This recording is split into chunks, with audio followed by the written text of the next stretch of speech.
It was so interesting to watch the panic build last night as the announcement came through that Cyril Ramaphosa was going to be making an announcement on television, and he made the announcement there was going to be this new plan to help small businesses grow, and that's nice, but no money. And then, land restitution without compensation. The ANC is going to be pushing for a change to the constitution to enable this. That initial panicky flutter, Cyril Ramaphosa announced that last night, was there, and we saw the currency lose ground. Then the damage control specialists moved in today to soothe nerves, and the politicking around land is so destructive. It creates people with real needs. It creates real expectations of some sort of restitution of dignity and a stake in the future. On the other hand, you've got the global investment community, and you get a sense that they're quite keen to come and pop some cash into the country, but they've got choices as to where to apply their capital. They're not wedded to South Africa in any way, and they've got multiple investment destinations to choose from. We make it uncertain, and they take their money elsewhere. Professor at the Gordon Institute of Business Science, Professor Adrian Saville this evening, sometimes called Dr. Saville. More of a panic on social media than in the real world, it turns out, Adrian. Evening, Bruce. I would agree with that. I think when you read through the lines of the statement, unfortunately it did require a little bit of reading through or between. There was nothing new in it. There was no grand pronouncement. There was no fresh news. And in fact, it was a reiteration of earlier statements that they will square up to Section 25 of the Constitution. What was unusual was the manner in which the announcement was made.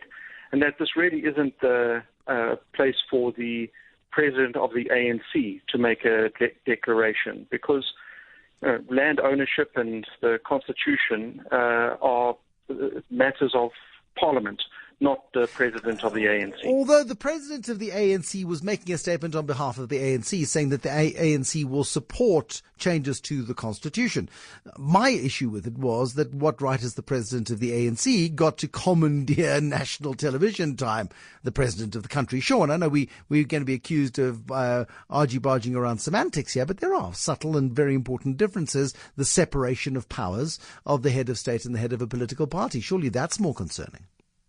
Absolutely. And when you're trying to attract $100 billion in foreign capital or release the hands of fairly tight-fisted grips on rand investment, you don't want to be feeding uncertainty. You don't want to be sort of veiled or clouded or confusing. The clearer and more direct and more certain you can be, and the more consistent and transparent you can be, I think the better your chance of securing those foreign and domestic flows of capital, which are absolutely critical to restoring the health of the South African economy, starting with state-owned enterprises.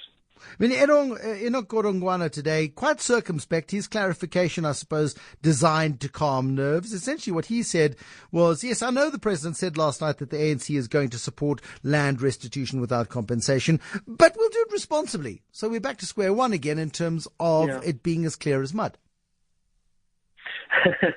Yeah, so unfortunately, what it means now is we need to wait until we get to the end to see what it really means.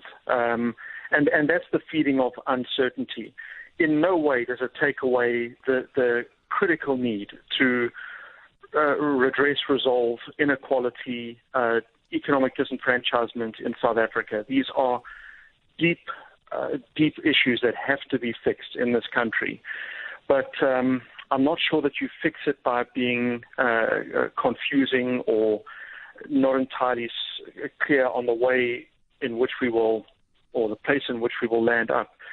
And I would also venture or suggest that there's perhaps some politicking going on here in and of itself, and that is the announcement comes just ahead of the electioning process going into 2019.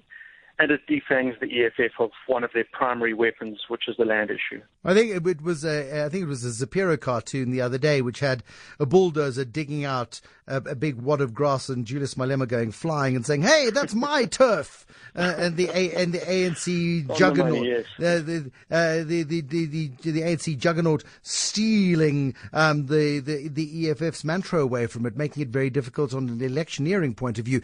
But here's the pressure, and I mean, I know we're going from economics into politics, but we up the political noise. Does the economics necessarily follow? Because all we're doing through this process is raising social expectations.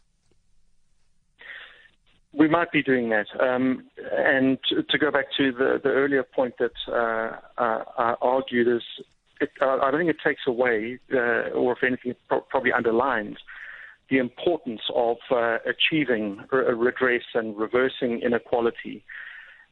There is potentially a very, very powerful policy tool in here, in that the works of people like Hernando de Soto show that if you get this land issue right, it can be an incredibly powerful instrument in reform and redress. So there's a potential here that is quite remarkable, but at the same time, it has to be achieved in a way that is responsible and level-headed, and that doesn't lose sight of the fact that we are an economy desperately in need of capital and investment injections. Professor Adrian Saville, thank you very much. Dr. Adrian Saville, Professor Adrian Saville at Gordon Institute of Business Science. He's also the Chief Investment Officer and Chief Executive at Cannon Asset Managers.